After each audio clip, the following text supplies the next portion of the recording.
Hello guys, welcome back to our YouTube channel. In this video we are gonna see, what if Naruto could summon ponies and becomes the Maelstrom? Part 1. Huge shout out to Pain17Fication for this story. If you want more awesome fan fiction like this, don't forget to hit that subscribe button. So without wasting any time, let's get into the video. Inside a hidden shack outside of the village Konoha, a blonde teen dressed in an orange jumpsuit sat in silence and tranquility. He felt at home here in this tiny shack, away from the village and the scornful and simple-minded villagers. In truth, the blonde pitied the villagers for their naivety and concerns to shinobi affairs and village secrets. He scoffed at the last thought. Secrets. It was no secret that he was despised by the adult villagers and that they were doing everything they could to make the younger generation hate him as well. Years ago, the Sandaime Hokage, a wise, but at the same time foolish man, placed a law in regards to the blonde's condition. The law stated that mentioning his condition was punishable by death. Of course, like all laws, the people found ways around it. They didn't speak of his condition, but that didn't stop them from hinting at it or lying about the blonde to keep the hatred for him strong. And the children of these hateful adults listened to their parents without question, like sheep trusting their shepherd without a second thought. He sighed tiredly at his life so far. At this point, the people who treated him like a person was only a handful at best: the Sandaime, the father-daughter chef duo, 2 or 3 jonin, and possibly a couple of genin. At most, the total was around 10. At least, it was around 4 or 5. Hardly anything in a village totaling in the thousands, if not hundred thousands. The teen shook his head to prevent his mind from going down that depressing road once again. He'd walked down it far too many times to even care anymore and had finally decided to ignore those who scorn him. He also made a point to visit the shack every day, his home away from home. No one knew of it, or at least he believed no one else did. In truth, the shack was actually a shrine for a lost clan, his clan. The clan was once a village that was allied with Konoha before it was destroyed by a joint assault from 2 of the 5 main villages. How did he know this? He read it in a journal, but not just any journal. No, this journal was written and owned by a member of the clan that was alive long after the passing of the Shodaime Hokage. The journal he had in his hand once belonged to Uzumaki Mito, his ancestor and wife of the late Shodaime. For nearly 2 years, he had spent an hour or so a day reading and rereading the journal so that he could see what life in Konoha was like for the famous Uzumaki. He was currently on his 4th reread of the journal to date. It's been so long since Hashirama-kun passed. I've lost track of how long years ago, and spend most of my days in our home, watching the village grow and mature from the sapling that my husband planted into the budding tree it has become today. Yet, I can't help but feel with each passing day that I am becoming more and more unwelcome here. The villagers who once looked to me with respect and kindness now look at me with veiled fear and distrust. It escaped me for the first few years as to why this change had occurred. But I know the truth now. The QP I keep at bay is what they fear. Since the passing of Hashirama-kun, I have felt the negativity in the village grow with each passing week. They fear that I will let the fox free now that the only person who could control it is gone. I cannot help but pity them for letting fear cloud their better instincts and judgment. I was capable of sealing the fox within me without any kind of drawback, but they don't care. Hashirama-kun was capable of controlling all of the Bijuu with his infamous Mokuton, and the villagers are afraid that their last defense against the fox being freed is gone. I am counting down the days until I believe their fear will turn more hostile. The blonde sighed as he finished reading the passage. He carefully closed the age journal and placed it neatly back in the shelf he found it on in the shrine. With a resigned expression, he made his way out of the shrine and back to the village. His team had their first C-rank mission today, and he had to be ready. Putting up his mask of naivety and innocence, he made his way back to the village, while mentally promising to return to the shrine as soon as he came back. 2 weeks later. The blonde walked into the shrine with a somber expression on his face. The mission had gone from bad to worse from the very beginning, starting with the ambush against their client and the reveal of him lying to them. The rest of the mission just went downhill from there, but the biggest blow to his psyche was the girl he met seeing herself as nothing more than a tool, a weapon for a man who didn't show he cared for her until she was gone from the world. It hurt seeing the girl just throw away her life like that without any remorse, only to have her sacrifice be in vain, due to the man she saved getting himself killed as he tried to avenge her. The blonde had buried them on a hill overlooking the port village with regret as he kept thinking how things could have been different. He could have helped them seek asylum in the village. He could have tried harder to convince the girl that her life was more than being a tool. He could have done a lot of things, but he didn't. He had failed 2 people who could have turned a new leaf and started a fresh life. His mind kept running over what he could have done, while his body moved on autopilot and grabbed Mito's journal from the shelf.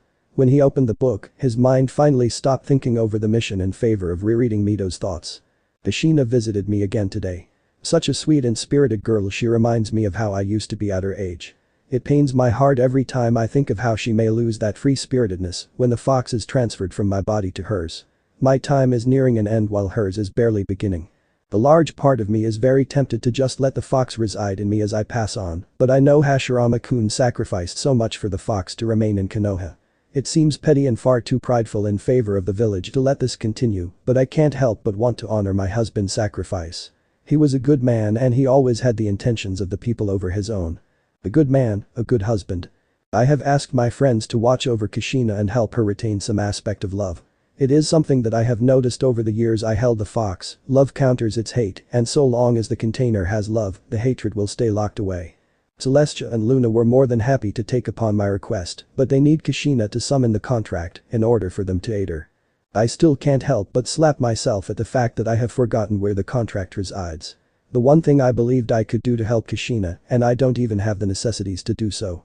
Kami-sama, have mercy on this foolish woman for her mistake and watch over Kushina-chan. Heaven knows that she will need it for the life she will soon live. The blonde closed the journal with a sad sigh. When he first read that passage, he tried to look up information regarding Kushina, Celestia, or Luna. Unfortunately, he was unsuccessful in finding anything about them. After weeks of searching, he finally figured that they were some kind of secret that only certain people were privy to know. Even now, he still wonders who those three were. He knows that Kushina couldn't be alive, since the QB now resides in his body, but that didn't mean that Celestia or Luna were dead yet. He looked out the shrine window and frowned at the darkening sky. It was late and he couldn't sleep here, since the Hokage could have a need to contact him. So, he placed the book back and made his way back to his apartment, where an empty room full of loneliness awaited him. 2 days later. The blonde was seen leaning against a wall with a journal he was rereading on its last passage. My time has almost reached its end. I can feel the fox trying desperately to escape my weakening body. The transfer is set to happen this evening, and I know that Kushina-chan is still afraid. I had explained to her exactly what was going to happen the week before, and she took it precisely as I predicted she would, fearful and panicked. Why wouldn't she be? A cataclysmic creature is being placed into her, and she is the only thing holding it back from escaping and causing mass mayhem. Of course she'd be afraid. I worry for her. The other Uzumaki have left the village, leaving just me and Kushina-chan within its walls. She'll be alone with no family to call upon, and a burden fit for a village full of jonin within her. Such a life I would not wish upon even my greatest enemy. I tried finding that blasted scroll again, but I was once again unsuccessful. Even my friends, the ones I see as family, will be unable to assist her. My heart is breaking as I keep thinking of how her life will be in the village as the QB Jinchuriki and last remaining Uzumaki. My time is nearly spent. I have but one last thing to write to whoever has found this. Remember that your family is everything. A village will always betray you eventually, but family stays loyal no matter what. If you, my dear reader, are of my clan, then this lesson is our clan's creed: family over pride, family over glory, family over all. Never forget. The blonde had a hollow smile on his face as he closed the journal. If his clan's creed was all about family loyalty, then where was his family? Why were he and this Kushina woman alone in the village without any of the family there to help them? He sighed sadly as he made to return the book, but tripped on a loose floorboard. He fell towards the bookshelf and reached out to one of the many shelves to steady himself, but his hand grasped a scroll instead, and he braced for the impact with the floor. However, he met resistance as if he was grasping a door wall. He looked to his arm and saw it pulling on the scroll from the shelf. His head tilted in curiosity before he heard a loud and echoing click from behind the shelf. Before his eyes, the shelf and the wall it leaned against spun around and revealed a hidden tunnelway that was lit by old torches. He slowly stood back to his feet and headed inside, noticing that the torches had seals on them that were most likely keeping them lit. During his many visits to this shrine, he didn't just read the journal. No, he also read and studied the many scrolls that went over lessons on Fuinjutsu and was instantly amazed at how useful and diverse the art was. After 2 years of visiting the shrine, he believed that he was at an adept level, but he needed an experienced Fuinjutsu user to examine his skill level. As he made his way down the tunnel, he noticed that the air had gone from ancient and tranquil to inviting and warm. His curiosity was growing at the feeling as he finally entered a small rounded room with a single pedestal in the center that had a scroll and piece of paper on it. He approached the pedestal and read the paper that rested on the scroll. To the reader. This scroll is a prized possession of the people that hail from the islands with swirling tides. If you are of this swirling clan, then open the scroll and claim what is yours by right. If you are not, then turn back or risk being lost to this world forever. Islands with swirling tides, murmured the blonde before the answer came to him. The Uzumaki. Setting the paper aside, he grabbed the scroll and observed the design. The scroll itself was a dull yellow with the edges splashed with vibrant red in a wave-like design. He sat on the ground and opened the scroll, looking to the many Uzumaki who signed it, the most recent being Uzumaki Mito. This must be that scroll she tried to find, he muttered to no one as he bit his thumb and began to sign the scroll. After reading about Mito having a summoning scroll, the teen had asked the Sandaime about them. The aged Kage was happy to tell the boy the mechanics behind summoning contracts, scrolls, and animals.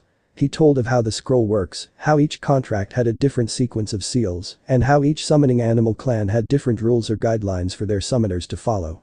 Using the knowledge he was given, the blonde signed his name in his own blood before he placed a bloody handprint of his right palm underneath it.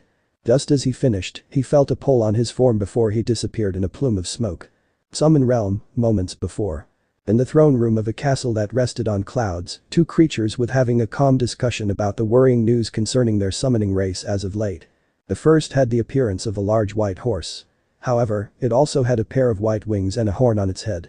The mane and tail of the horse was also strange, they were blue, green, purple, and pink, and had a flowing motion even as it stood in place. On its flank was a mark in the design of the sun, while it wore noble jewelry around its neck and on its head. Its bright purple eyes contained much wisdom, kindness, and authority. The second creature was the same as the first, but had many differences. For starters, the color of its coat, wings, and horn were a very dark, almost midnight, blue. The mane and tail had the colors of a clear night sky, complete with sparkles to represent the stars, and was translucent enough to see through it at some points. The mark on its flank was in the design of a white crescent moon, and the jewelry it wore was near black in color, with the one around the neck bearing the mark on its flank. Like in the first, its dark blue eyes showed wisdom and authority, but the kindness seemed to be more regretful than anything. These two were Celestia and Luna, the head summons of the Uzumaki clan summoning contract. They were known as alicorns, horses with the wings of Pegasi and the horns of unicorns. "We are running out of time, my sister," Luna stated in a sorrowful tone. "After Mito's passing, we have lost all contact with the outside world. Soon our contract will vanish." Celestia nodded with a slight frown. "Indeed, this is a most troubling time. If an Uzumaki doesn't find our contract soon, we will no longer be considered summoning creatures and will be forced to leave our realm and live amongst the humans in their realm, much like the dragons were forced years ago." Luna gazed out the window of their castle with a sense of fading hope. "What should we tell our people?" The white alicorn sighed and was about to speak before the two felt a tug on their minds and turned their heads to the scroll on the wall next to them so quick that they could have suffered whiplash. On the scroll, underneath Mito's name, they saw a name start to slowly appear. Uzumaki. Luna began. "Naruto," Celestia finished in slight shock as the name was then accompanied by a handprint. As soon as it was there, Celestia turned to her sister and they both nodded before they focused their power on the scroll. "Onumton. Jayaku Kuchius, Yin-Yang release. Reverse summon." They cried out together as the newest name on the scroll lit up and a plume of smoke appeared in the center of the room. When it cleared, the two alicorns gazed at the human they had brought to their realm. He stood at a height of 5'8", had hair as gold as sunlight, had stranger whisker-like markings on his cheeks, and blue eyes as bright as sapphire. He wore blue shinobi sandals, an orange jumpsuit with some blue and white thrown in, and a blue headband with the symbol of Konoha on it. He was coughing and waving his arm around to clear the smoke before he focused on his surroundings. The room he was in seemed fit for royalty, and he couldn't help but silently marvel at the decorations that brought out the nobility of the room. The clearing of the throat was heard, and he turned to see the two alicorns gazing at him, one in shock and the other with a kind smile. The smiling white one stepped forward until she was right in front of him and bent her head down to look him in the eyes. He was confused as to what she was doing, but he didn't turn his gaze from hers. After some time, she pulled back and nodded with her smile growing ever so slightly. "Welcome to our realm, young Uzumaki. You cannot fathom how long our people have awaited a summoner to arrive here. I am Celestia, one of the head summons and the raiser of the sun in this realm. Behind me is my sister Luna, the other head summon and raiser of the moon." The blonde leaned to his side slightly so that he could get a better look at Luna and offered a small wave. She returned the gesture with a small nod and a faint smile. As his blue eyes returned to Celestia's purple ones, he questioned, "So, how did I get here? Did the scroll bring me?" "In a sense," answered the white alicorn as she motioned for him to follow her with her wing. The three of them were walking down a hallway of the castle as she continued, "The scroll acted as a medium for my sister and I to use our powers to bring you here. We reverse summoned you so that we could see you for ourselves." "Summoners can be summoned too?" asked the Uzumaki in slight surprise. "That is correct," Luna answered. "It usually only occurs when a summoned clan has some important news for their summoner. In this sense, we did it to test your worth for ourselves." The blonde nodded as he glanced at the decorated halls. The Sandaime had told him that, while also having rules and guidelines, summon clans test their potential summoners to see if they have what it takes. So, what is my test? Celestia led the two of them to a chariot of sorts that had a team of Pegasi leading it. For your test to occur, we must go down to the lower city. Once there, I will call the 6 who will test you. Naruto nodded and carefully stepped inside the chariot with them, but he had to hold on to one of their legs since it wasn't built to carry humans. The ride itself was actually enjoyable to him. The feeling of the wind in his face and the peacefulness of the realm itself was indescribable to one who knew nothing but scorn and rejection his entire life. Once the chariot landed, the three stepped off, and Celestia had her horn glow a bright white before a shot of energy flew into the air and exploded much like a flare. They will be here shortly, she assured as they waited patiently. Sure enough, not much time later, the blonde caught sight of 6 ponies calmly heading their way. The first was a unicorn with a light purple coat and horn. Her mane and tail were colored dark blue with a streak rose and violet. She had purple eyes and a mark on her flank that was in the design of a rose-colored 6-point star surrounded by white sparkles. The next was a simple pony with an orange coat and a blonde mane and tail. Both the mane and tail were held like a human's ponytail, and her green eyes brought some distinction to her. She wore what Naruto could only assume was a cowgirl hat, and her flank had a mark in the design of 3 apples on it. The third was a Pegasus with a bright blue coat and wings. She had red-violet eyes while her hair and mane were colored like a rainbow and were slightly spiked, making her appear to be a tomboy to Naruto. Her flank's mark was in the design of a cloud with a rainbow coming out of it like a bolt of lightning. The fourth was another Pegasus with a pale yellow coat and smooth light pink hair. She had cyan blue eyes, and her mark was designed as 3 blue butterflies with pale purple wings. She had this timid aura about her that reminded Naruto of that Hyuga girl that was in his graduating class. The fifth was a unicorn with a white coat and horn. Her purple-blue mane and tail were styled into 2 long curls, giving Naruto the feeling that she enjoyed style. Her azure blue eyes were enhanced by the sky blue eyeshadow, and her mark looked like 3 bright blue diamonds. The last mare was a pony that already had Naruto giving an unnoticeable smile. She had a light pink coat that had a mark in the design of 3 balloons, 1 yellow and 2 blue on her flank. Her hair and mane were a darker almost red pink and were both poofed in a way that made her already happy and cheerful aura more pronounced. She had bright blue eyes like his and a near-constant smile of joy on her face. When they reached the 2 alicorns and human teen, Celestia turned to the blonde and declared, "Naruto, these will be your testers." She then gestured to each and said, "They are Twilight Sparkle, Applejack, Rainbow Dash, Fluttershy, Rarity, and Pinkie Pie." Luna then gestured to the Uzumaki and introduced, "Girls, this is Uzumaki Naruto. You are to see if he has what it takes to be our summoner."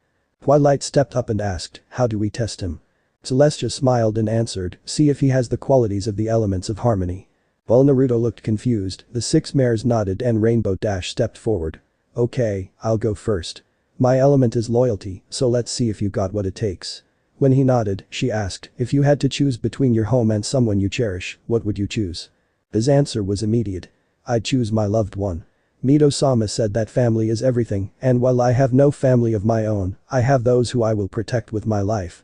Dash looked at the 2 alicorns and they nodded, showing that he was being truthful.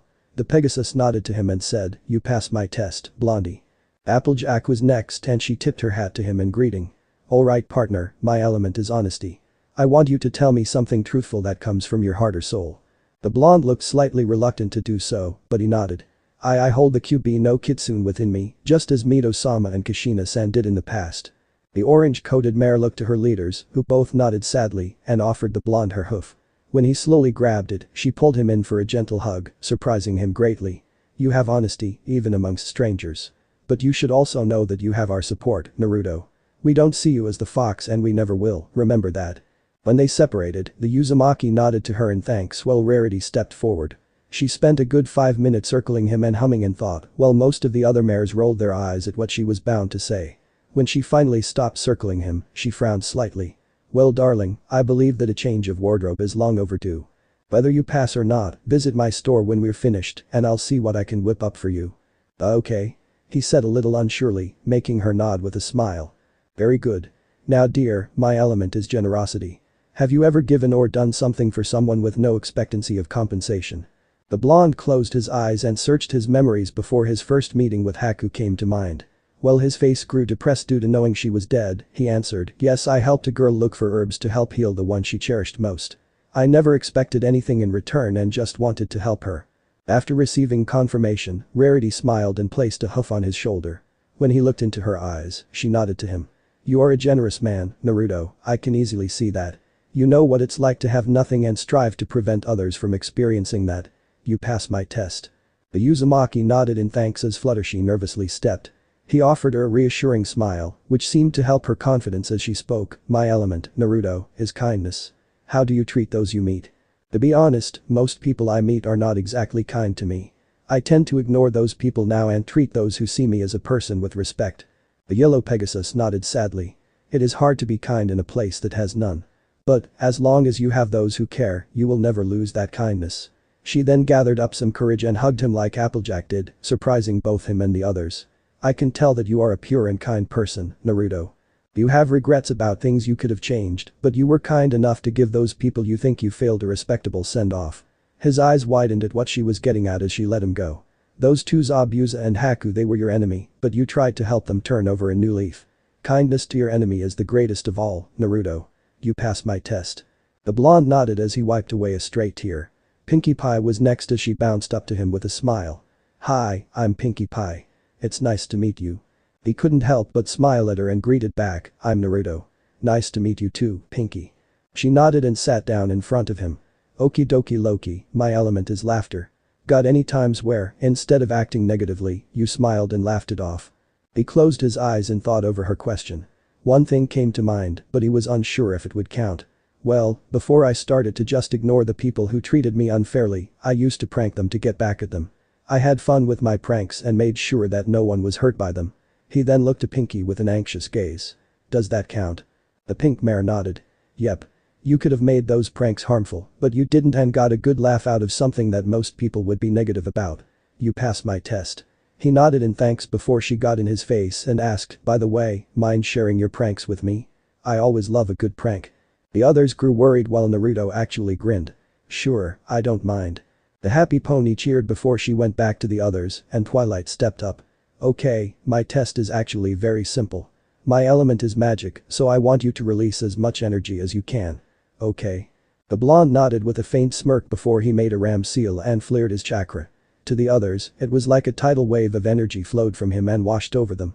A literal dome of chakra surrounded him before it slowly grew larger in diameter and covered them all. In the center was Naruto releasing the energy with no sign of stress or exhaustion on his face. Incredible was the collective thought of the mares, while Twilight had Naruto stop releasing his chakra. When the energy died down, the unicorn nodded to the Uzumaki. I have to say, your energy output is unreal. I don't think I've ever witnessed someone with that level of energy in them. You pass my test, Naruto. The Uzumaki nodded with a faint smile before he turned to Celestia and Luna. Well, you certainly have the requirements needed to be our summoner, commented the white alicorn. Luna nodded. To think that after nearly 40 years we finally have someone worthy enough to be our summoner. You honor us, young Uzumaki. Naruto felt a little awkward at hearing that. He didn't really feel like he did anything all that special, but it still felt nice to have people thanking him, even if said people were summoned creatures. Well, I have no qualms with you being our summoner, Naruto. However, you should know that the 6 of us here with you are the only ones capable of being summoned at this time, Celestia explained. Why's that? Asked the Uzumaki. Over the years we were without a summoner, many of the ponies who were volunteer summons resigned themselves from the list. The number grew higher and higher over time until it was just the 8 of us left. As such, your summoning options are somewhat limited and… It doesn't matter to me, interrupted the blonde, making the others look to him. Whatever help and support you can offer me is better than having none at all. Even if it was just one of you that I could summon, I'd still be grateful. So, don't worry about numbers because I'm sure you all are more than enough. The mares were taken aback by his sincerity and couldn't keep the smiles from forming on their faces. You have our gratitude, Naruto, replied the white alicorn with a small bow that was followed by the others. When they straightened themselves, she continued, now, I believe you have some clothes to replace. Rarity was quick to step up and grab Naruto's sleeve with her teeth before she practically dragged him to her store. The others followed the two with amused faces. Rarity's shop. Now, just hold still darling and I'll whip you up a dashing outfit. Any preferences? Asked Rarity as Naruto stood in the middle of her shop. Something that's both sturdy and allows me to blend into most crowds, he answered with a shrug. Color preference? She asked as she stood next to the fabrics. Dark browns with some white thrown in. Also, could you place the yuzu swirl somewhere on it? She smiled and nodded as she measured his arm length, torso, waist, leg length and neckline. After that, she grabbed some dark brown fabric and set to work. I have an idea of the outfit and your measurements already, dear. Come back in an hour or so and it'll be finished. Naruto nodded and left the shop only to run into Applejack. Howdy there, partner. Think you can help me with something? Sure. What did you need? The orange mare led him to her apple farm and pointed to the apple-filled trees. I reckon you could be a mighty big help in getting those down. I usually just kick the tree and shake them loose, but my leg has been sore for some time. Think you could help? The blonde didn't answer and just made some clones that each went to a separate tree. The many blondes used their chakra to walk up the tree and pull the apples off of the branches. Applejack waited below with various baskets for them to toss the apples into. It took some time to collect them all, but they got it done within a half hour. Thank you kindly, Naruto. Don't think I coulda done it without you.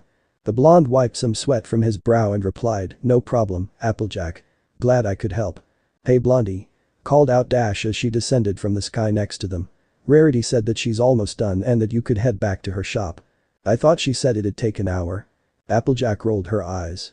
She must really not like your jumpsuit and work double time to get your outfit ready. The blonde looked to his attire and sweat dropped at how beat up and worn out it looked. Yeah, I think you're right, he said as he made his way back over to Rarity's. As soon as he stepped inside, he was pulled into a changing room where a neatly placed set of clothing was waiting for him. Hurry up now, darling. I need to see how you look in that masterpiece I made for you.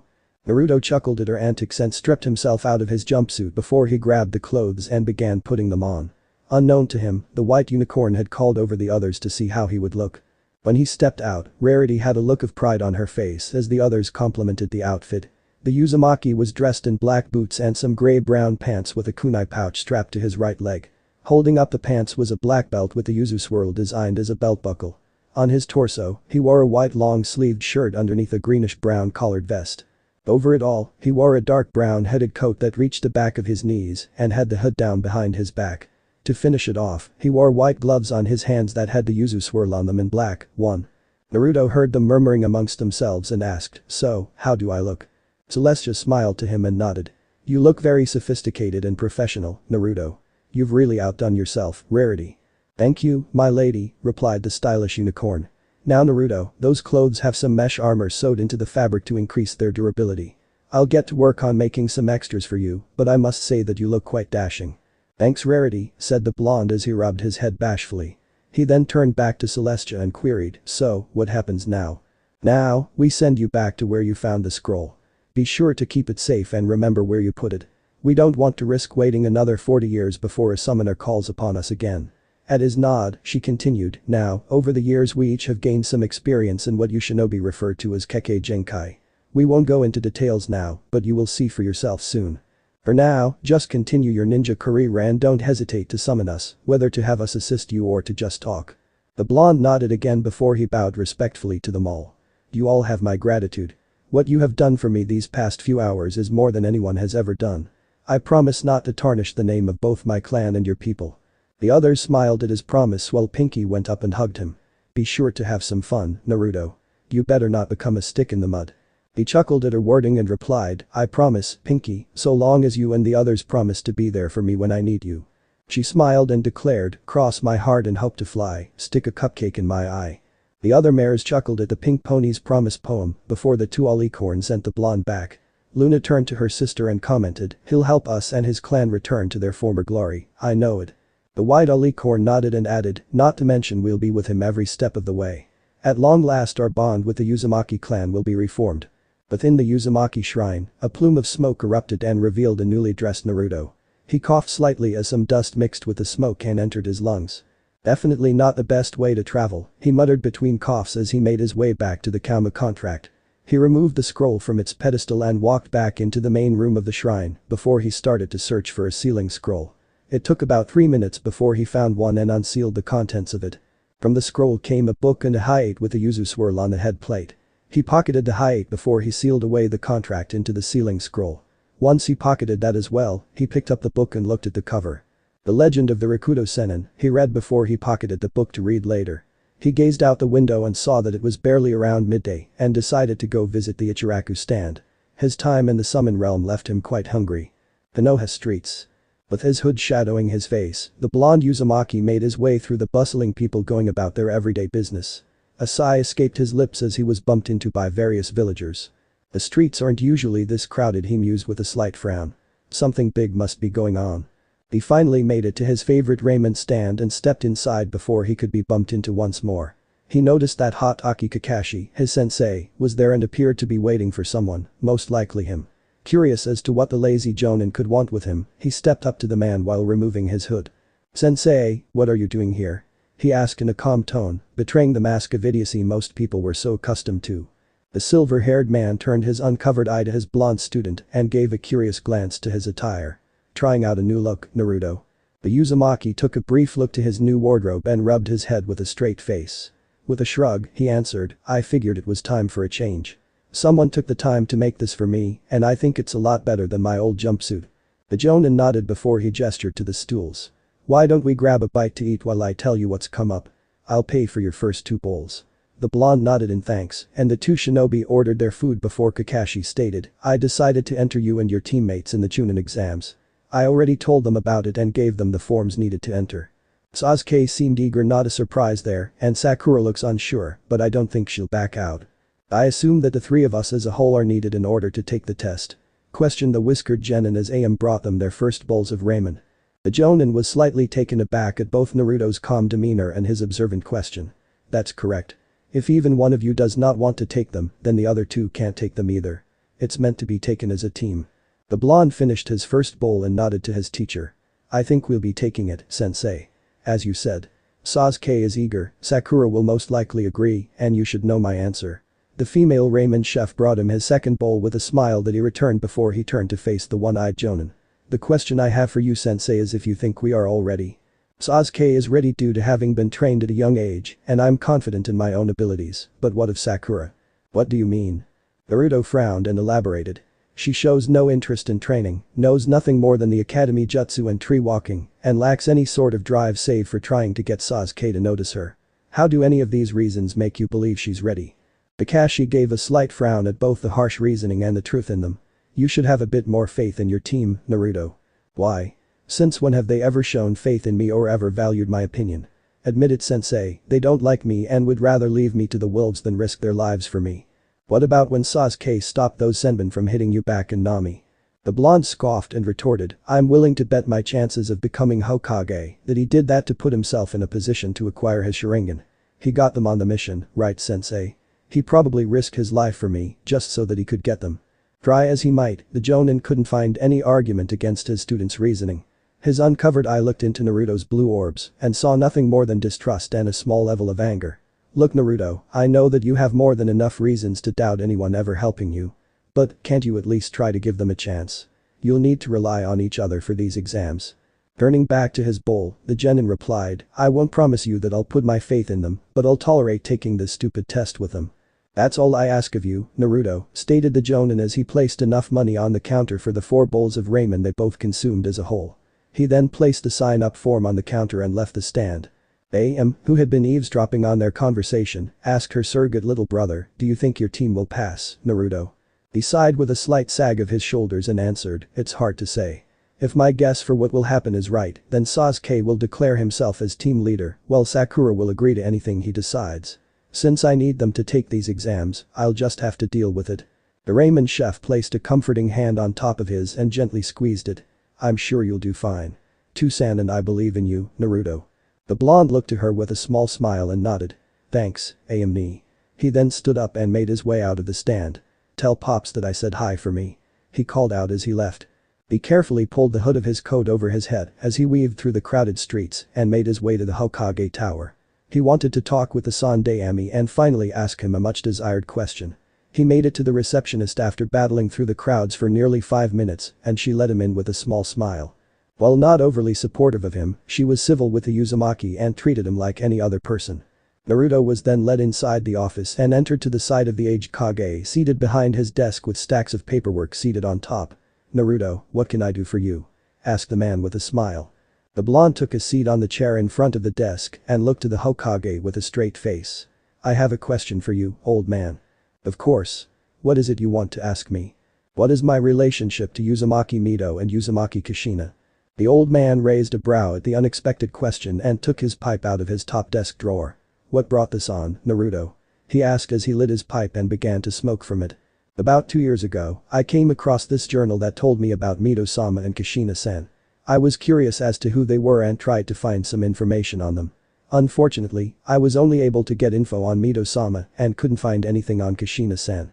What I read about Mito-sama was basically what they told us in the academy, that she was the Shodaime's wife and an Uzumaki. So, you wish to know about Kushina then? Not just that. I want to know what my connection is to them, Jiji. They're Uzumaki, and my last name is Uzumaki. I also found out that there was a clan of Uzumaki. His blue eyes met the brown eyes of the village leader, and he asked, am I from their clan, Jiji, or is me sharing their surname just a coincidence? The Kage sighed tiredly due to the depth the answer had concerning the genin before him. He set his pipe down and leaned his chin on top of his interlaced hands above his desk. What you must understand before I answer you, Naruto, is that this information is incredibly classified. I need your word that you won't speak of this unless I give you explicit permission. Do you understand? Nodding, the genin replied, yes, I understand and I give you my word, Jiji. Very well, then you asked what your connection to them is. The answer is that you share their clan name because you are all of that clan. You're an Uzumaki, plain and simple. Now, Mito-sama was indeed the wife of Hashirama Dono, but she was also a holder of the QP much like you are. Naruto made a feigned expression of shock at the statement. He already knew that, but he just wanted to hear the man he saw as a grandfather tell him. What of Kushina-san? The elderly Hokage chuckled at him and commented, you have no idea how strange it is to hear you refer to your mother by her name. Now, the feigned shock became genuine on the blonde's face. What? The old man nodded with a sigh. Yes, she is in actuality your mother. She died during the night the QP attacked, that's why she isn't here now. He gave the blonde a regretful look and said, I'm so sorry for not telling you this sooner, but I wasn't sure if you were ready to know at the time. The blonde's mind was reeling at the news. His mother was the second holder of the fox and died the night he was born. She must have died when the fox somehow broke free. I want to ask Jiji about it, but then he'd grow suspicious as to how I knew Kachan was the previous Jinchuriki, he thought to himself before another thought came to him. What about my father? What happened to him? He perished that night as well as he helped the village keep the fox at bay. I'm sorry, Naruto. I see, he murmured quietly before he looked to the Sandaime anxiously. Did they love me, Jiji? Of course they loved you, Naruto. When Kushina was pregnant with you, she was happier than I had ever seen her before. Your father practically shouted from the Hokage mountain that his wife was pregnant and did so again when they found out that you were a boy. The blonde chuckled at that as he wiped away a stray tear. Thanks for telling me, Jiji. It was now trouble, my boy. Now, perhaps you can answer a few questions for me. At the teen's nod, he asked, where exactly did you find that journal and who gave you those clothes you're wearing? Now it was the blonde's turn to sigh as he rested his elbows on his knees and waved his hand at the old man. You might as well get comfortable, Jiji. It's kind of a long story. Time skip. 2 hours. And then I got some new clothes and was sent back to the shrine. After that, I took the scroll and Yuzu and a book on some guy called the Rakuto Sennin before I headed back to the village, finished the Uzumaki as he was now standing from his chair. Hassan Daemi smoked from his pipe he had resumed using after the first hour and thought over what had been said. Only you, my boy, would be fortunate enough to stumble across your clan's old shrine and find not just Mito-sama's journal, but a summoning contract. The blonde rubbed his head sheepishly at that, making the old man chuckle. So, you have the support of these ponies and passed their test to be their summoner. You also received some new clothes from them. Yeah, they were all really nice and supportive during my test. 2 of them even hugged me when I was beginning to feel down. The Kage smiled at that. Well, I'm glad that you found something to associate you with your old clan more. If you wish, you could also wear their hide to show your connection to them. It's your decision. The genin nodded and the old man continued, now, you know of your connection to the 2 Uzumaki you read about and know that one of them was your mother. Remember that this information is classified and cannot be repeated to anyone without my permission. However, in the event that I pass on from this world, then the information is yours to handle however you wish. Understand?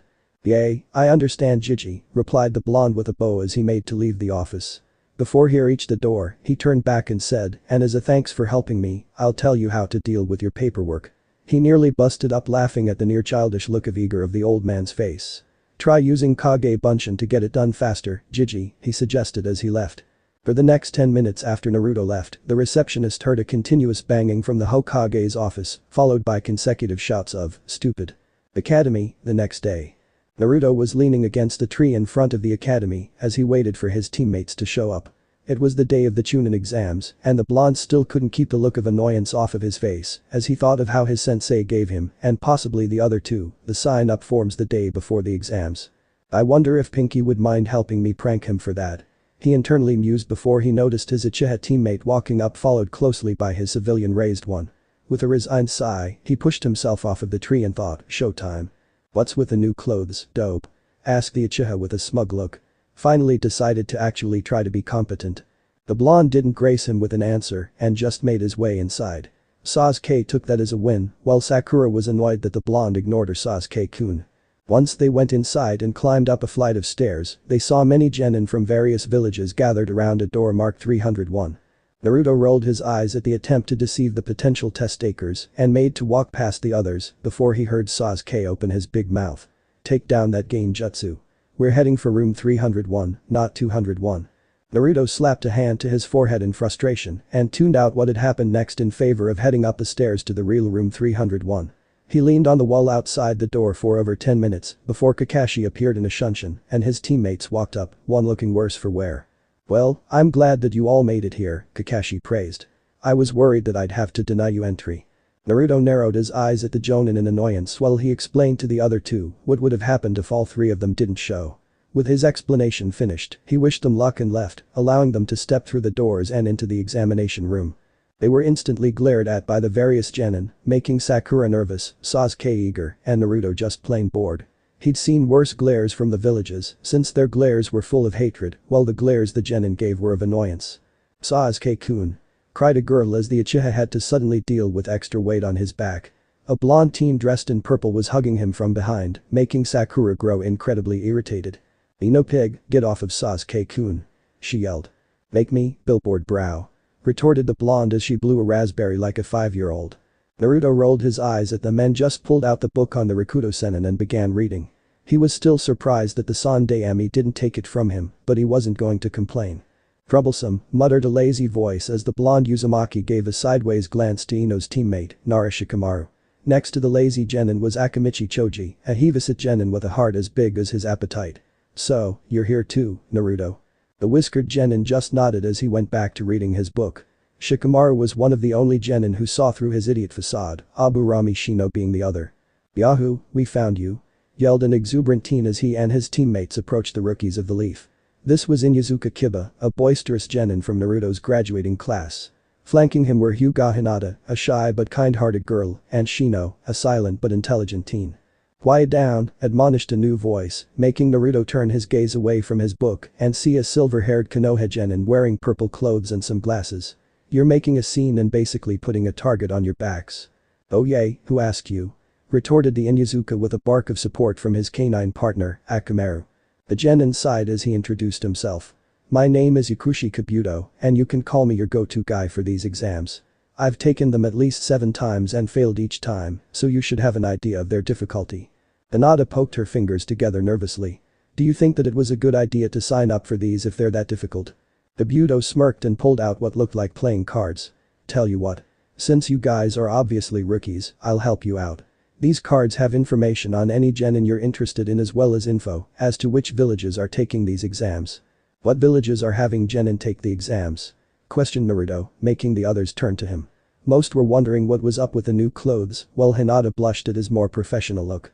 Kabuto pulled out a card and had his chakra reveal its contents, showing the rookies the ratio of participating genin between the villages. "Well, it appears that Suna, Kumo, Kiri, Kusa, Aim, and a new village called Odo have genin participating with the Konoha genin. Of course, I doubt Odo will do all that well since they're still new and practically unheard of." Behind them in the crown of waiting genin was an Odo team with slight scowls on their faces for being brushed off so easily. Naruto felt a small tingle on the back of his mind and looked to the crowd with narrowed eyes. He couldn't help but feel as if something bad was going to come from it. Sasuke then stepped up and had Kabuto give him information on Rock Lee of Konoha and a Suna genin named Subaku no Gara. The veteran genin pulled out 2 cards and had their "Okay, first is Rock Lee of Konoha. He's a student of Mito guy, while his teammates are Hyuga Niji and Higurashi Tenten. He lacks any noteworthy skills other than a highly extensive level of Taijutsu. It's not that surprising actually since his teacher is the best Taijutsu using jonin of the village. Next is Subaku no Gara of Suna. He's a student of a jonin named Baki, while his teammates are Subaku no Tamari and Subaku no Kankuro, his older siblings. His skills are unknown, but the one thing that makes him stand out is that he has returned from every mission his team has taken unscathed.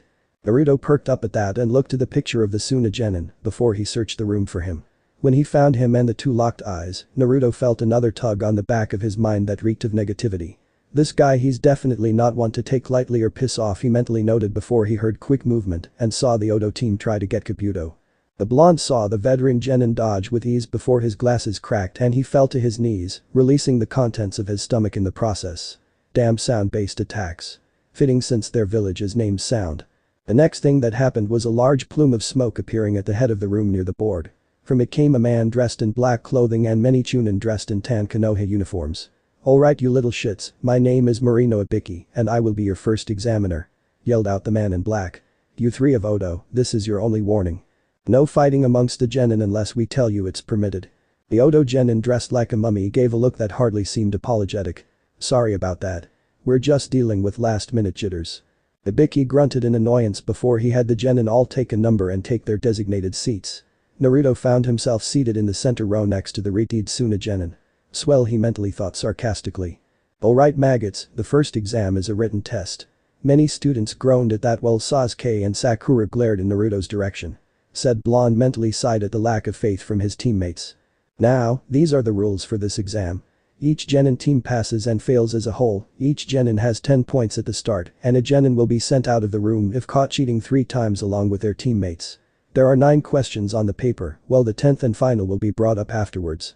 Each wrong answer will have you lose 1 of your 10 points and the final score will be the accumulative of your score and the scores of your teammates. Any questions?" One genin raised a hand only to have a kunai embed itself on the desk he sat in. "Well, that's too damn bad. No questions, period. These are the rules and they will be followed as they are. Now, pick up your pencils and begin." Almost all of the genin picked up their pencils immediately. Naruto gave Gaara a sideways glance and saw that the retied hadn't even budged. He just sat there with his eyes closed as if he was a statue. The blonde shook his head and focused on his paper. Within a span of 2 minutes, he frowned at the inability to answer any of the questions. These questions could stump even Jonin. How the hell does he expect us to, he thought before what Ibiki said smacked him in the face. "Wait a minute, he said that we would be sent out after being caught 3 times. That gives us 2 freebies before we get the boot. Could it really be so simple?" Deciding to go with his gut, he glanced around the room and saw someone seated in the row in front of him with a test paper that was over halfway filled. Going out on a limb, he took out a smoke bomb from his ninja pouch and held it in his right fist. He casually had it roll off of his desk and near his target before he made a hidden hand seal and had the bomb detonate. Smoke filled the room and he quickly swapped papers with his target before he made a face of feigned confusion. Ibiki, having seen through it all, merely smirked at the blonde's plan and did nothing. It was gutsy, risky and stupid, but it was also the correct way to go about the test. Not bad Uzumaki, not bad at all. Many of the other genin were soon discovering what the blonde Uzumaki had and began to use their respective skills to get the answers. Those with Dojutsu used them to copy the movements of other test takers or see the answers they needed.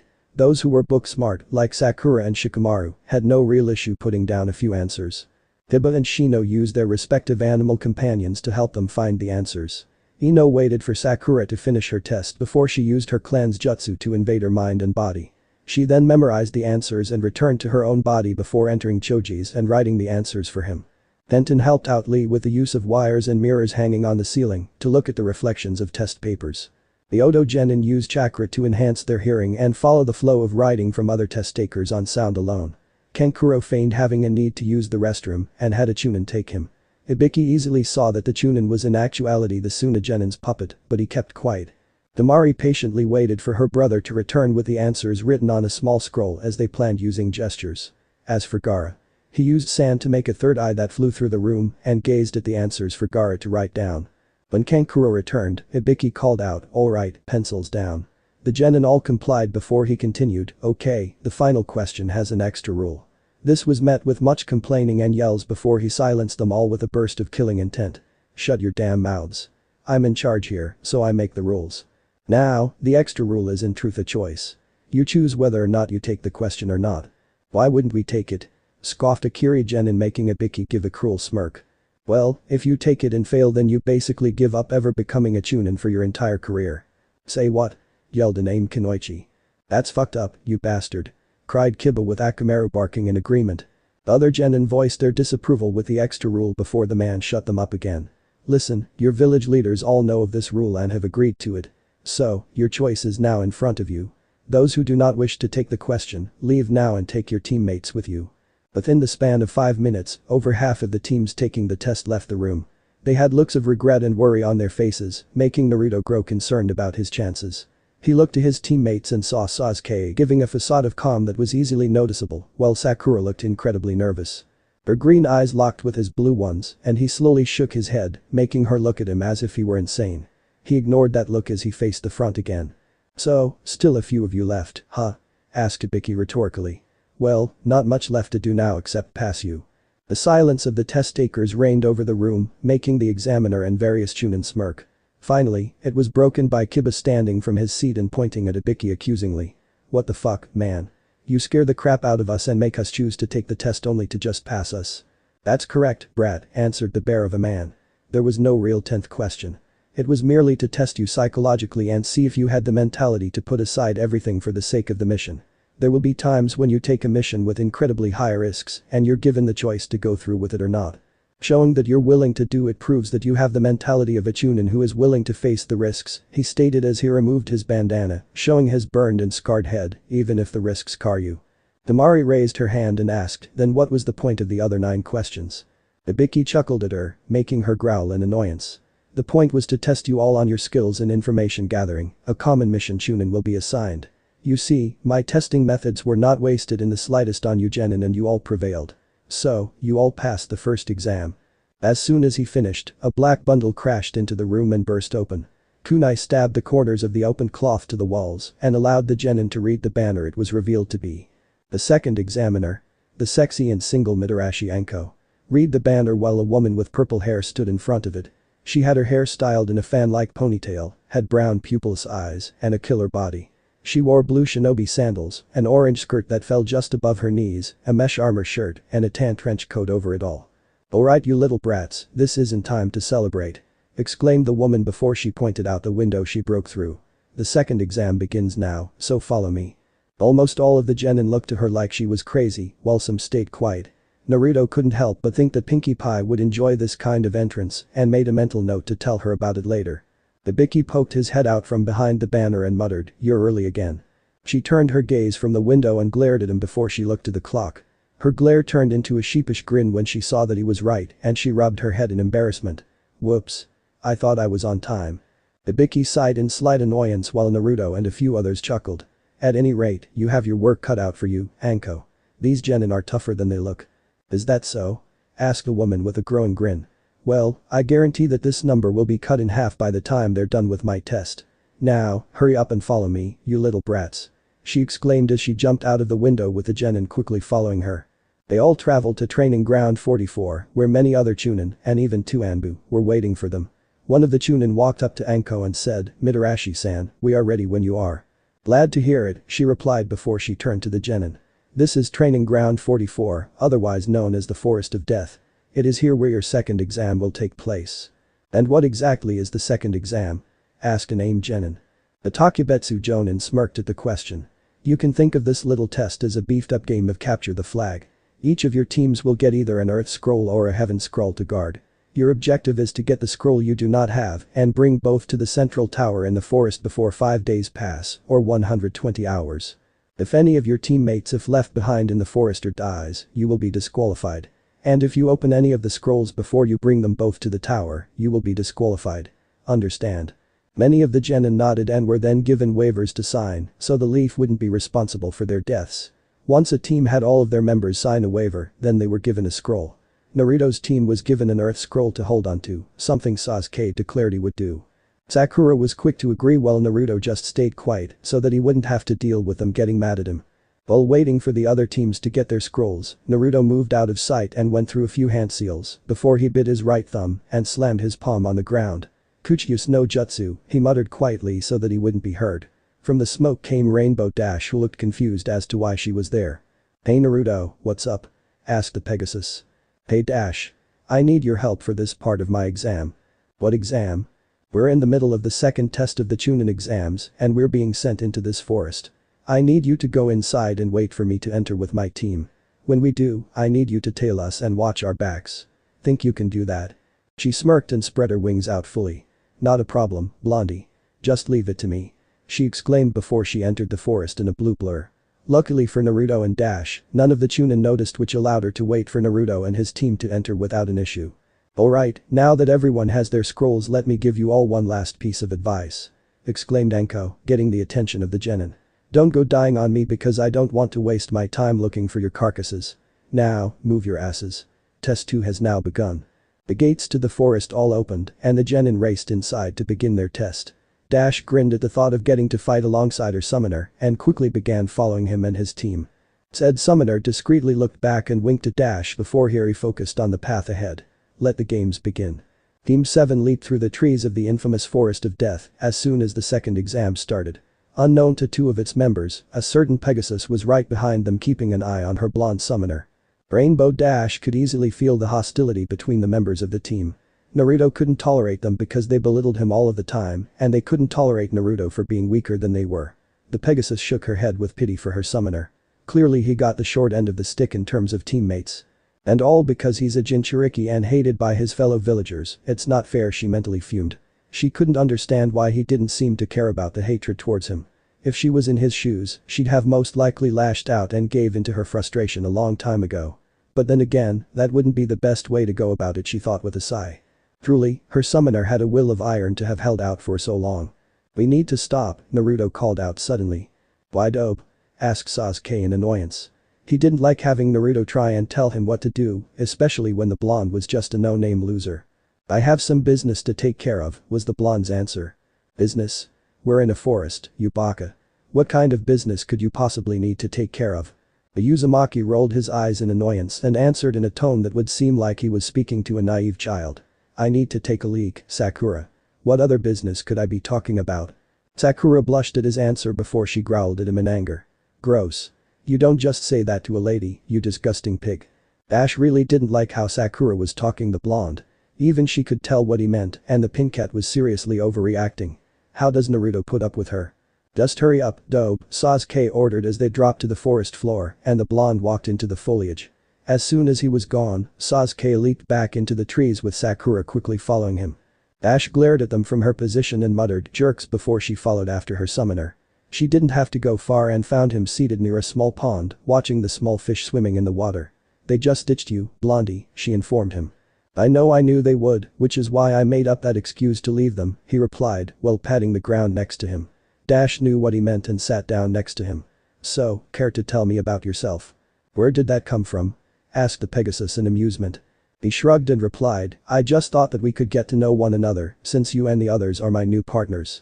If you don't want to talk, that's fine too." "Nah, I don't mind, Blondie. So, how did you want to do this?" "Just tell me your name, likes, dislikes, and dream for the future." She nodded at that and began. "The name's Rainbow Dash.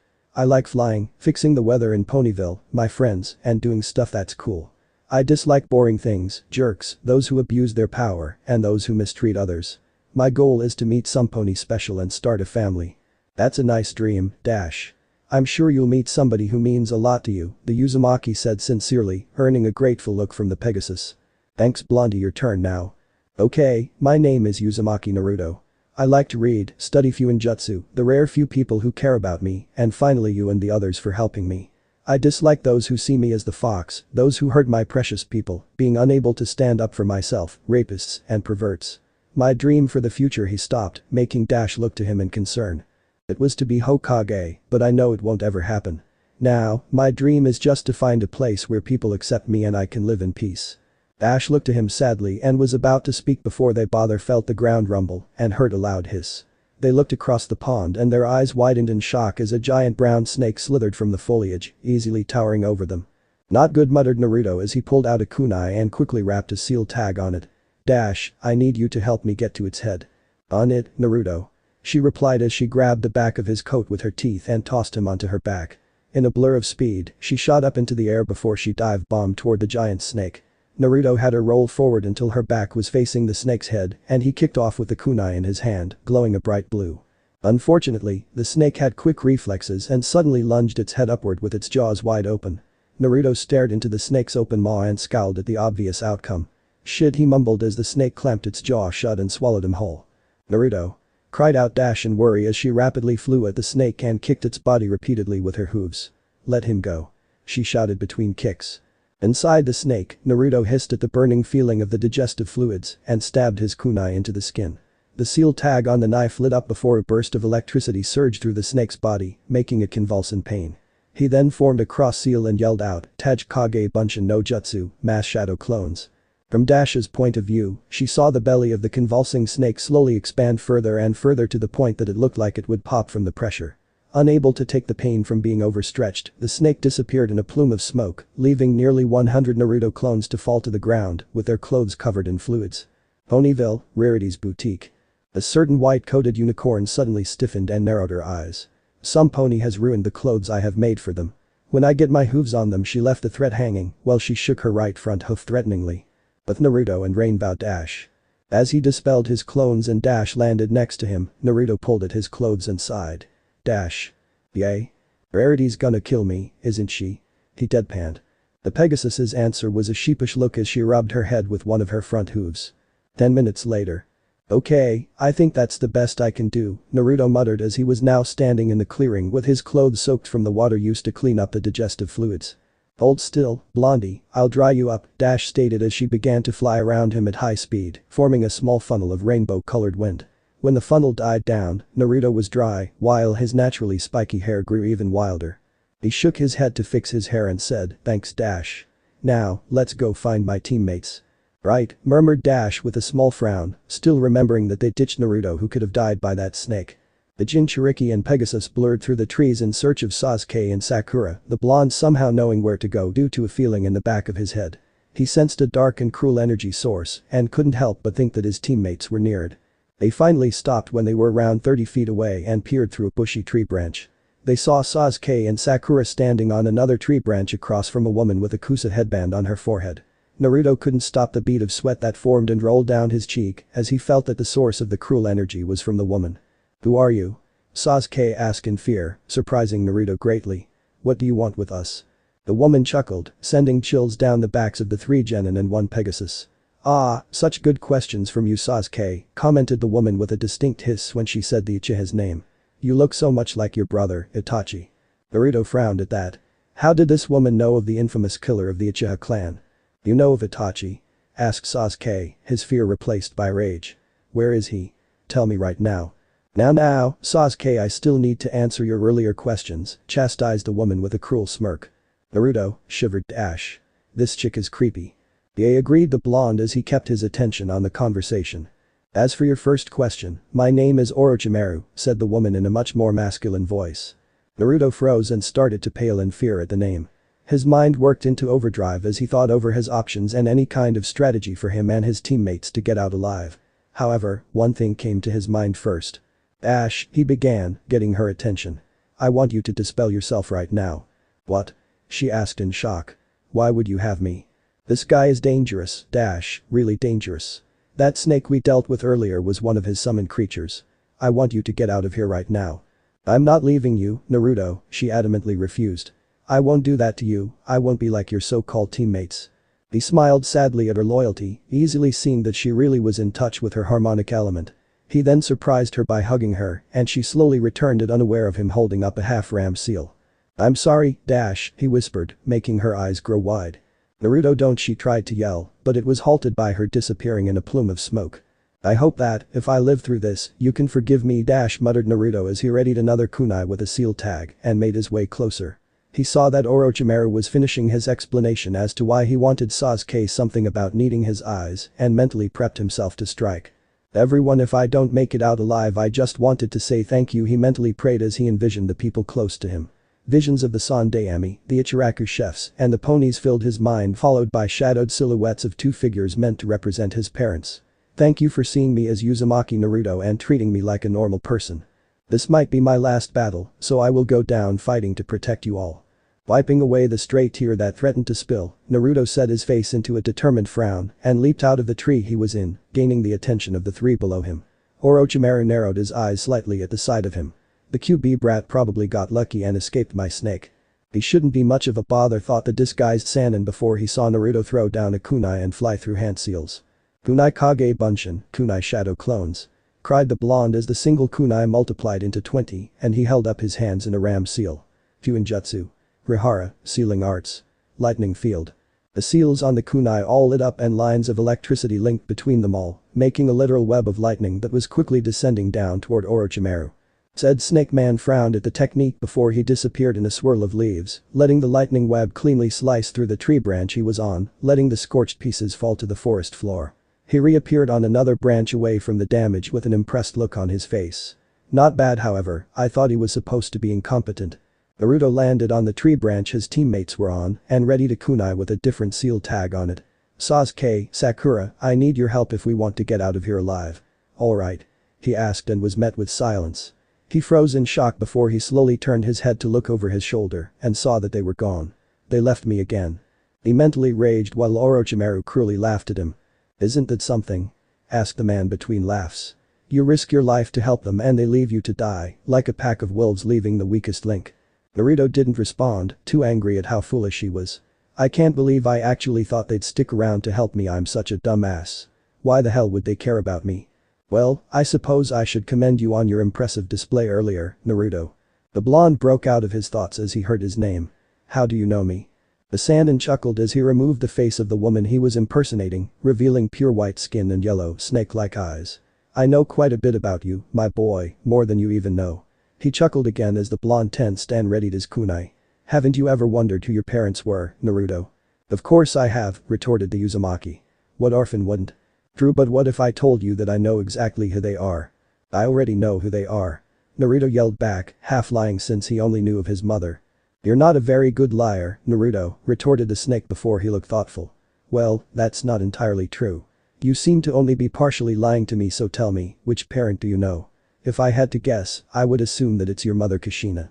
Naruto tensed again and threw his kunai frantically at the snake, but it was easily avoided with a lazy lean of the head. I see I hit the nail right on the head. So, you still don't know your father? Sarutobi-sensei must really not have a lot of faith in you if he kept that from you. Shut up. You don't know anything. Screamed the blonde in anger while his arms began to burn for some reason. What's this feeling? It feels like something wants to burst out of my arms. Oh, but I do know, Naruto, I know the truth about who your father is. He's the Leaf's greatest hero, the one who turned the tides in the Third Great War, he mockingly stated.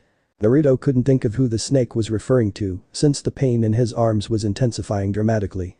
Your father was Namikaze Minato, the Yondaime Hokage, declared the snake with a cruel smirk, making Naruto freeze in place. No, he couldn't be, not him, muttered the blonde in denial, but his rational side kicked in again and laid out the facts. If the Yondaime was his father, then using his son to hold the QB made much more sense. Plus, they looked alike in almost every way save for Naruto's whisker markings. Do you see it now, Naruto? Questioned the snake as he pulled out a kunai. Your village hates you while they worship Minato for making you the scapegoat they despise every waking moment. Sarutobi-sensei knew, how could he not? Oh, but don't worry, you won't have to deal with the hate anymore, stated the Sannin in a mock-caring tone, because I'll end your suffering right now. Naruto's arm screamed in agony, while his instincts had him swing against the incoming threat. The result was Naruto swinging an open hand at Orochimaru while the man was at least 10 feet away. However, it wasn't a wasted swing since golden chains erupted from his skin and flew at the snake, who narrowly dodged with a shocked expression. Chakra chains, but that's impossible. Kushina didn't get them until she was a jonin. Mentally raged the man as he considered his options. Naruto fell to his knees as the chains retracted back into his skin, his arms numb from the sudden release of the burning pain he was feeling earlier. As soon as the chains were full reabsorbed into his skin, his arm fell like dead weight while he gasped for air. Orochimaru narrowed his eyes in thought over the new outcome. Killing the Uzumaki would be an easy feat to do now, child's play since the blonde was wide open. But a part of his intelligent mind told him to let the boy live. It even told him to give the team the scroll his team needed to pass. Maybe this could work to my advantage. My original self has already given Sasuke the curse mark and knocked out the QB brat's teammates. Maybe Sasuke's inevitable jealousy of Naruto will help fuel the curse mark. Yes, I believe this will work out just fine. He stepped up to the defenseless blonde who didn't even acknowledge his presence. Orochimaru couldn't help but see himself in the Uzumaki, alone, orphaned, yet still able to surprise his opponents and show incredible feats of skill and power. It was obvious that the teen was much more than he let on, being able to deceive even Kabuto was a testament to that. He pulled out the heaven scroll that Team 7 needed and tossed it in front of the Uzumaki. Your teammates are about half a mile north of here. Consider that scroll a gift for your interesting display and bravery. Not many people would choose to stand their ground in my presence. I'll be sure to keep a close eye on your future progress, Naruto, so do try and stay alive for me. With his piece said, the snake dispersed into mud, showing that he was nothing more than a Tsuchi Bunshin, mud clone. Naruto's hand numbly moved and grasped the scroll before he pocketed it and stood shakily. His mind was still reeling at the facts given to him and the pain his apparent new skill caused him. His body moved on autopilot as he began to head to where Orochimaru said his team was. When he arrived, he saw the two of them slumped against a tree trunk out cold. He wordlessly made 2 clones and had them carry his teammates and follow him as he made his way to the central tower. It took the rest of the day to get there, and Naruto was finally starting to regain his mental control from the shocking revelations he had received. He curiously looked to his surroundings and saw that he was inside the tower with a plaque in front of him that had a hidden lesson. The blonde scoffed at the simplicity of the answer, which was focusing on the skills you need improvement on, the body, earth, or the mind, heaven. He then opened both scrolls and tossed them to the floor, causing them to erupt into plumes of smoke that revealed Yumi no Iruka, the chunin who worked at the academy as an instructor. Naruto, glad to see you made it as early as you did. The first day, too. Not bad at all, he praised, only receiving a nod and thanks from the blonde before his clones presented his unconscious teammates. We ran into Orochimaru in the forest and they were knocked out. Be sure to tell the old man, Iruka-sensei. I need to be alone for a bit, informed the Uzumaki as he handed off his teammates to the stunned chunin and made his way to one of the dorm rooms in the tower. Once inside, Naruto sighed and performed the seals needed to summon Dash before she appeared in a plume of smoke. Her eyes were wide in worry when she saw that they weren't in the forest, but they quickly softened when she saw that Naruto was alive. Anger soon took over and she used her tail to slap his face, the equivalent of a human woman using her hand.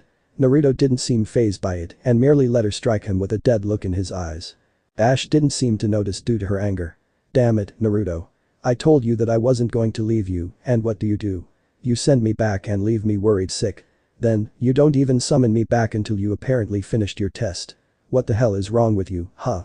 He didn't respond and merely stood there with the same expression. Her eyes softened as she walked up to him and leaned down to look his downward gaze in the eye. Naruto? She asked in worry before she was suddenly pulled into a hug by a now tearful blonde. I'm so sorry, Dash, she whispered as his tears fell on her coat. Her anger was immediately extinguished by his sincere and regretful tone and she hugged him back with her wing. It's okay, Blondie, I forgive you, she whispered back. Their moment was interrupted by a sudden knock on the door. Naruto. It's Kakashi, I need to talk to you. Naruto looked at Dash who gave him a smile before her eyes glowed and she was surrounded by a swirl of color. When the swirl died down, she was transformed into a necklace with a pendant designed in the exact likeliness of her cutie mark. Naruto quickly put it on and tucked it into his vest before he opened his door. Sensei, what did you want to talk about? Kakashi gave his blonde student a worried frown and he asked, Naruto, is it true what Iruka just told me? Did you and the others run into Orochimaru? The blonde looked down and nodded, making the jonin sigh. What happened back there, Naruto? Naruto suddenly scowled and looked his sensei with betrayal in his eyes. I listened to you, that's what. Kakashi's eyes widened in surprise at the angered tone. I placed my trust in my teammates and they ditched me in that forest, not once, but twice. Once when I left to relieve myself and the next when I stopped Orochimaru from killing them back there. I placed my faith in them and hoped that they would back me up, but they left me to die. I'm still surprised that Orochimaru let me live back there. Kakashi's eyes grew wider with horror at every statement. He knew that their teamwork wasn't exactly good, but he never thought that they would just abandon their teammate and leave him to the wolves, so to speak. Naruto, Save it. Interrupted the rightfully angered blonde. I listened to you, even though I knew that they would never be there for me and I was left alone to die while they ran to save themselves. They didn't even care that they needed me to pass the test and just hightailed it out of there like cowards. The blonde's anger was slowly calling on a small amount of the QB's chakra, making him release killing intent. I've had it, Kakashi. I will never trust those two again and as soon as I can, I'm removing myself from this team. Kakashi tried to calm down the Uzumaki. Naruto, don't do anything rash. I'll talk to Hokage-sama and… No. I'm done, Kakashi, so don't try to stop me. I won't blame you for their actions, but I sure as hell will not have you try and save a team that obviously does not function as one. The jonin sighed dejectedly at his student, knowing that he was absolutely right. I'm so sorry, Naruto, I never imagined that they'd have done that to you, can you forgive me? Like I said earlier, I don't blame you, Sensei, Naruto muttered. There's no need to forgive you for something you didn't do or have any control of. But, I will never forgive Sasuke or Sakura for what they did. I understand, and thank you for not blaming me, replied the Jonin. I still want to make it up for you since I know I could have taught you more than I did. So, if you ever need someone to train you, just come to me. Okay. Naruto gave his teacher a grateful smile and bowed. Thank you, Sensei. Kakashi gave him an eye smile and rubbed his head in a brotherly way. Don't mention it. Now, you should take the remaining 4 days to rest and prepare for the next test. You'll need it. I will, Sensei, replied the blonde as he re-entered his room and closed the door. Ash transformed back into her real form and gave him a reassuring smile. At least your teacher wants to try and make it up to you. Hey Dash, can you have the others reverse summon me again? What for? Something tells me that I'm gonna need some more tricks up my sleeve for the next test, plus, I want to know if Celestia or Luna know what these are, he explained as he struggled to summon the chains he created earlier. Dash looked at the chains in wonder before she nodded and disappeared in a burst of smoke. Not even 5 minutes later, Naruto did the same. Central Tower Indoor Arena, 4 days later. Naruto stood next to the remaining genin as they waited for Anko to finish the second test. Team 7 to 10 and Kabuto's team had passed for Konoha, Gaara's team had passed for Suna, and the Odo team for their village. The blonde rubbed his arms as he remembered the training Celestia gave him for his chakra chains. The Alicorn knew exactly what they were and helped him figure out how to summon and utilize them more fluently. Luna helped as well by firing many blasts of Miton, Dark Element, Chakra at him to have him ignore outside distractions and focus. After Naruto had informed the ponies of what happened in the Forest of Death, they were disappointed with his teammates, and Applejack was a few seconds short of having Naruto summon her so that she could mule kick them into next year. Luckily, depending on who you asked, Naruto was able to calm her down and tell the mares what he planned to do after the test. They were quick to support his decision, Rarity though did so after lecturing him about taking better care of his clothing. Another thing he did during his 4 days rest was enjoy a congratulatory party that was thrown for him by Pinky, something he thanked her for with a grateful hug since he had never had anyone throw him any kind of celebration before. He was able to enjoy himself and have fun for the first time in a long time, and it made the pink mare happy to help him do so. Ash had stuck to Naruto like glue after their little episode in the forest. She had grown incredibly fond of the teen and was able to easily call him a friend. She even followed him out of the summon realm and disguised herself as her necklace form so that she could stay close to him. The blonde was able to place seals on each of the ponies as well during his stay. The seals were connected to one he had on the back of his neck, which allowed them to communicate with one another mentally. However, it couldn't work across realms, but it was still incredibly useful. He was brought out of his reminiscing by Anko announcing, "Well brats, you have passed the second exam. So, we'll immediately move on to the next test, or at least the event that will weed out the weaker links." "What are you talking about?" asked Ino with a frown. "Some of us just got here and are barely standing." "Not our problem," retorted the Takebetsu Jonin. "You knew what you were getting into when you signed up for these exams. Now, we will be having what is known as preliminary bouts to cut down the numbers some more. Too many of you have passed, so we need to weed out some more of you." She then looked at the 21 genin with a scrutinizing gaze, looking for anyone that seemed to be at risk due to their injuries. "However, from here on out you no longer have to worry about how your actions affect your team's future. It's every genin for his or herself. So, if there are any of you who think they can't continue, speak up and tell us now or else shut up and stay put." Only one genin raised his hand, Kabuto. Naruto narrowed his eyes as he felt a negative aura from him. The silver-haired teen was allowed to leave, which meant that there were a total of 20 genin remaining. 20, huh? That means that we'll be having a total of 10 matches and 10 maximum genin for the finals, Anko murmured to herself as a part of the wall behind her moved aside to show a screen. She spoke louder as she explained, "This device will be what decides your fate. The first 2 genin who will have their preliminary match will be." 2 rows of names randomly shuffled on the screen with a large VS. In between them both, the genin, their Jonin sensei, and the Sandaime who was there to watch the prelims stood and looked intently at the screen as the first 2 names revealed themselves. The result left many of them in shock. On the screen, it read, Uchiha Sasuke vs Uganiji. Chapter end. Alright, that's it for today's video guys. Let me know in the comments section how was the story, and also don't forget to like, share and subscribe. I will meet you in another video, peace out.